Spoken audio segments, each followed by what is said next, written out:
I became a debt advisor by default, really. I was actually doing some work temporarily at a Christian organisation while the receptionist went off to dig wells in Cambodia. And my contract with Family Support Services had come to an end, and I was looking for another job.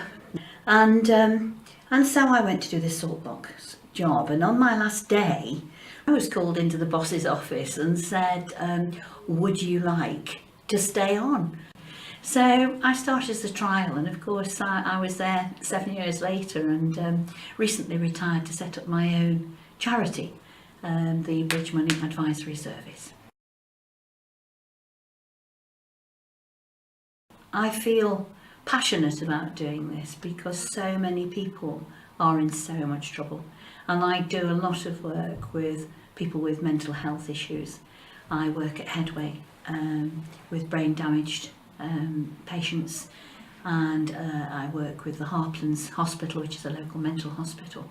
A lot of people who really, through no fault of their own, perhaps have had a stroke or an accident or have become addicted to something they shouldn't, have got themselves into a mess. And so I'm just motivated to help them and get them back on track.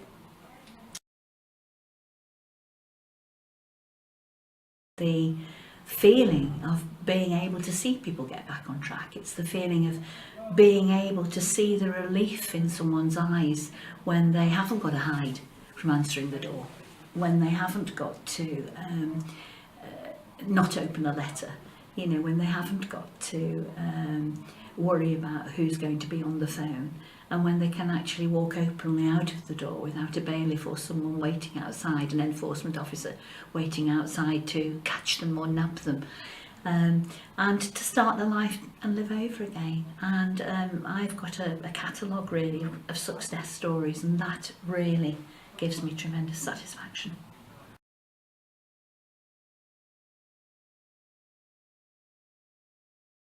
Because we're all, I believe, or the majority of us, perhaps not all of us, but the majority of us, we're a whisker away from becoming into a debt difficulty ourselves.